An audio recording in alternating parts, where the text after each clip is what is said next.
Welcome to our used 2018 Apex 215 RBK. We're going to start right in the back bumper here. If you just pull that cap off, reach in a little bit, we got your sewer hose in there. So once that guy's fully extended, it is about 20 feet long. Just take note of those two adapters here, or two ears in the adapter here. That's how they'll be hooking it up to your sewer system. And we're just storing it in the bumper here just to keep any sort of stench out of the unit. In this corner, as well as in each corner of the trailer, you got these stabilizer jacks here. So what they're going to do is they're just going to come down, contact the ground, give it another turn or so just to firm it up, and that'll just get rid of all that bounce and sway you got in the unit right now. Right up above that, we've got low point drains there, so there's a hot and a cold there. Purpose of those would be if you're looking to winterize the unit, or if you're leaving the trailer for a while and you don't want your water going stagnant, you just want to open those up, drain all the water out of the unit.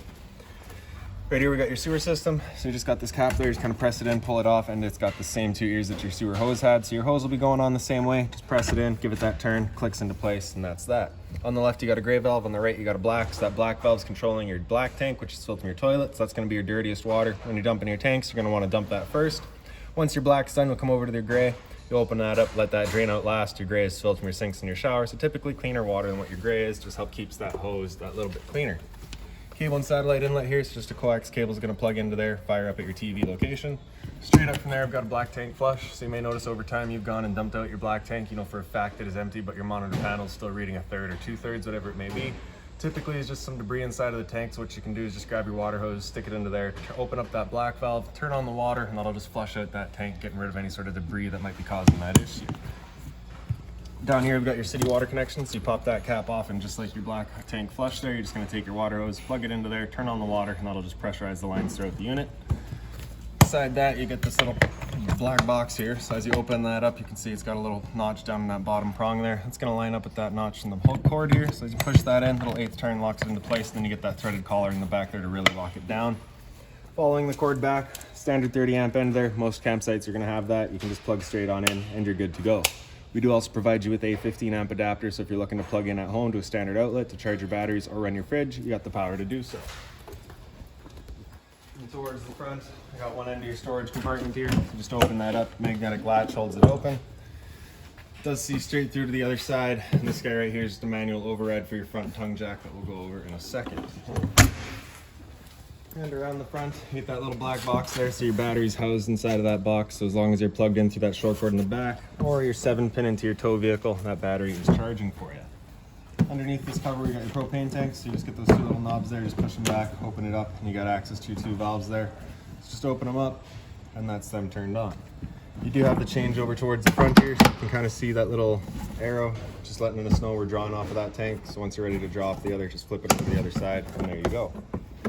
As you can see, the previous owner has installed the bike rack here, and they've left that for you as well, so we've left it up here. And in the front, you got your power tongue jack, so the light switch, and then up is up, down is down.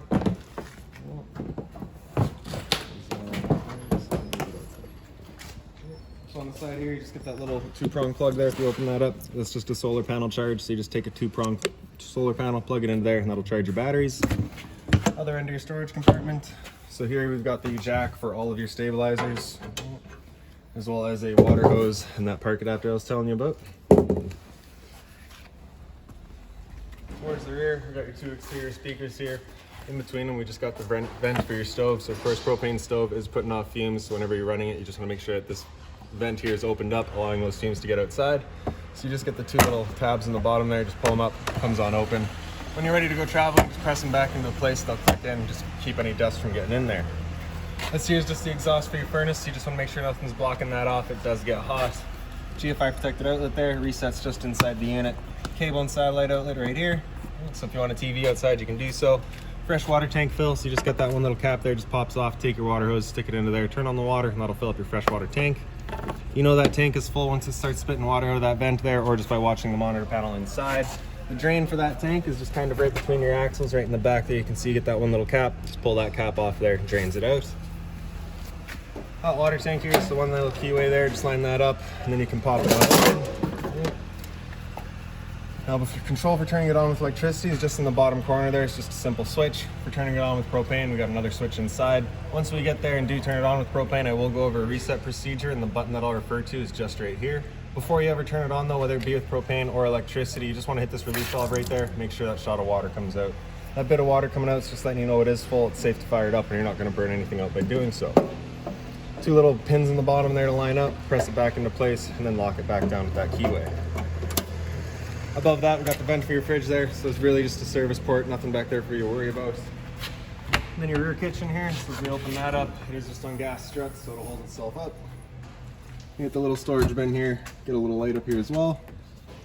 Hot and cold water at your sink, as well as a little fridge. So this is a 120 volt only fridge. You do need to be plugged in for it to be working. A little bit of storage down below here, drawer space. So this guy here will just plug into your stove here. So you get that one little travel latch, open it up. And so the one end will go into a little 1 pound propane tank, and then the other end is just screwing in back here. We don't have 1 pound propane tank, so I can't really fire that up for you today. Slide that back in, make sure that travel strap gets back into place.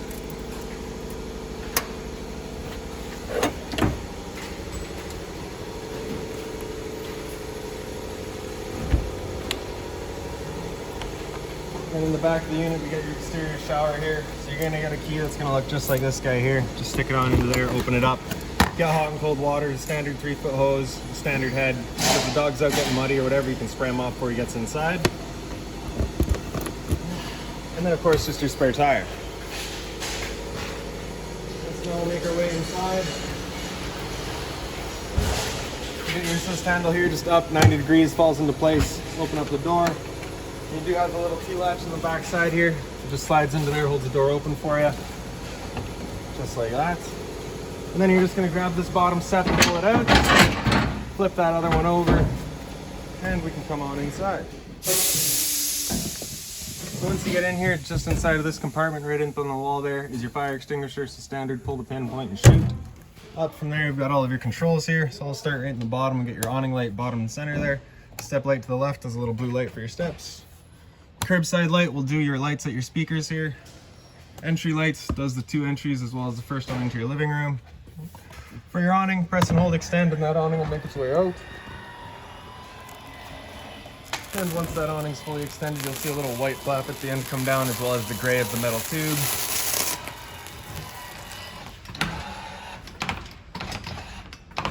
Alright, so that's your white flap. It's just being sticky right now.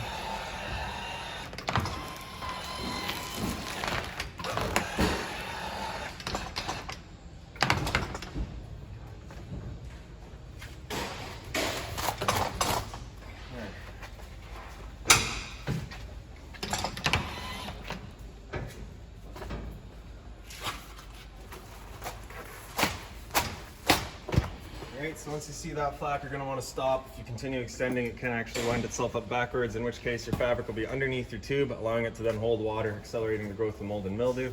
If it were to start raining, it's going to be holding some water anyways, though, so what you can do is just grab either arm, front, or rear, pull it down, lock this knob down, and you can see it changes the pitch of the awning out at the head, allowing water to then run off.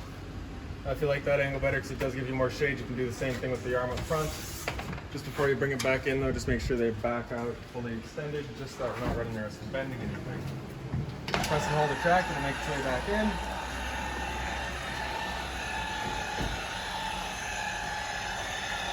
Another thing to keep in mind with it is it does just catch the wind, so once you get up to about 15-20 kilometers an hour wind, you're going to want to bring it back in anyways, again, just so that you're not running the risk of bending your arms. Last one up top here is a slide out, so just press and hold out, and that slide will make its way out. Once that slide's fully extended, you'll just hear some whines from the motors, and they'll kind of center themselves off and then turn themselves off.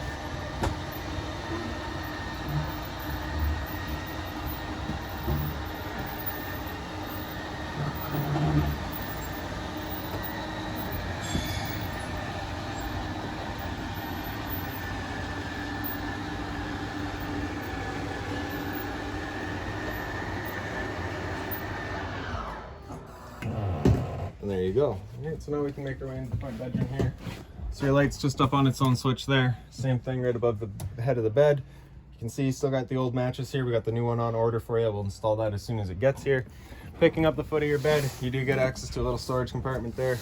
The closet space on either side are identical, as well as across the top.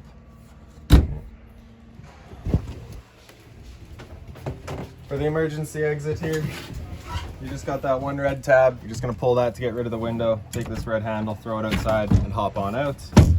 And on this side, like I said, just identical closet space as well as up top. Blinds throughout the unit, pull them down, and they pretty well just sit where you leave them. Just like that. Your entertainment area, so right up above it, we've got a little bit of storage there, some just AV cables, and I believe a remote just left behind from the previous owner for your TV. Remote for the TV as well. Stereo here, so power button there, turn it on. Going to FM, AM, just hit that.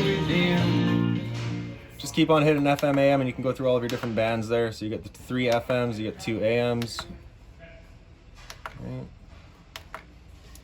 Hit audio, and you can go through all of your settings.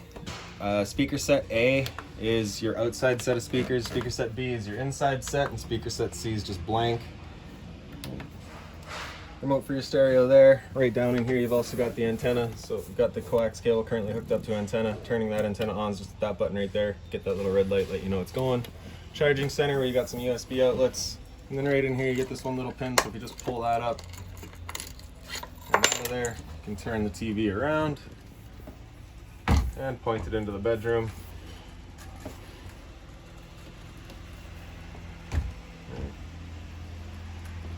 For travel though, you do want it back this way with the pin back in, just so that it's not swinging around, of course.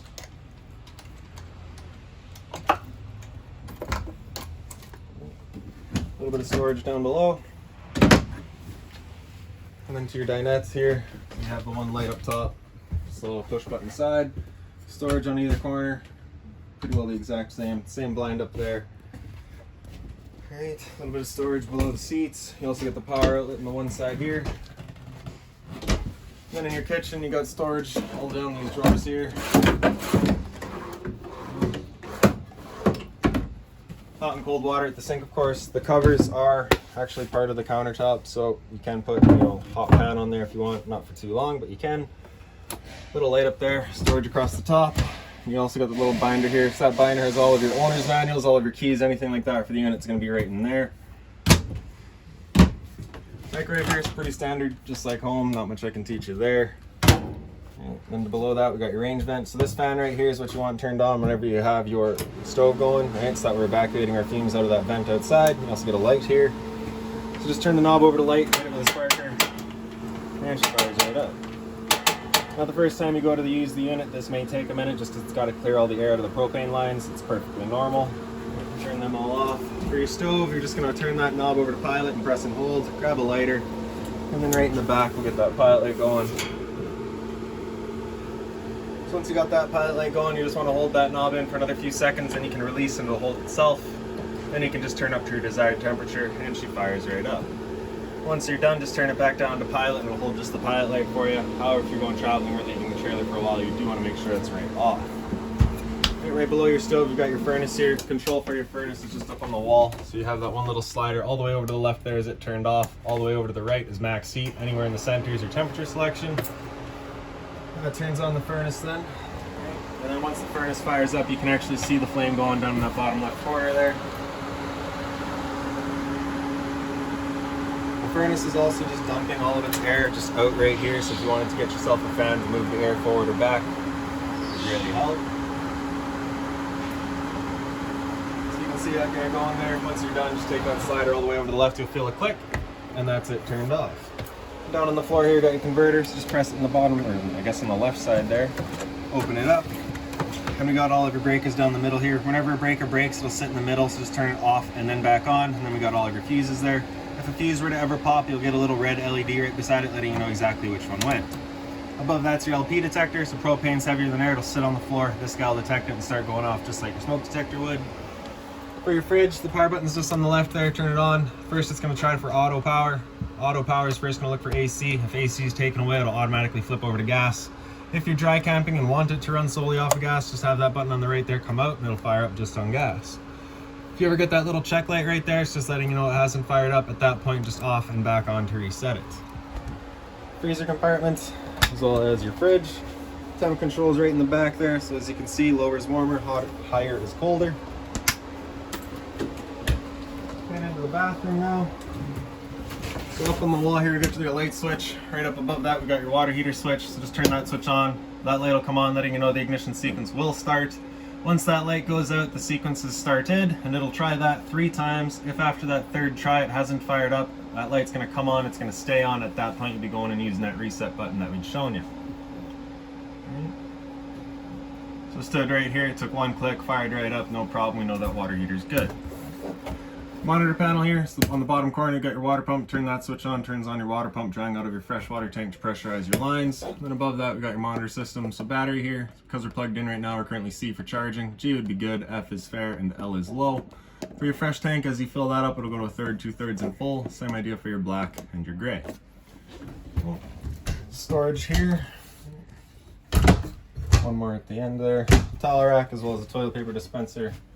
Above the toilet is a little roof vent, so you can open that up. As you can see, there's a max air vent installed there, so you can leave it open during rain. Turn that fan on. So the 310 toilet that we installed for you, flusher just on the right side there.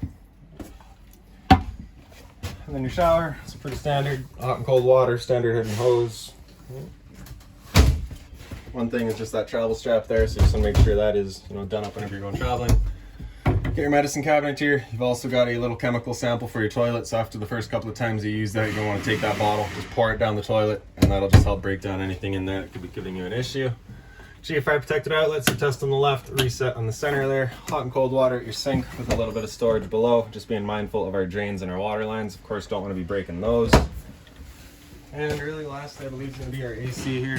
So right above our head, you get the one side that's temperature control. So it does have the heat there, but you're just going to be leaving it on cold. We do not have the optional heat pump installed, so just leave that on cool.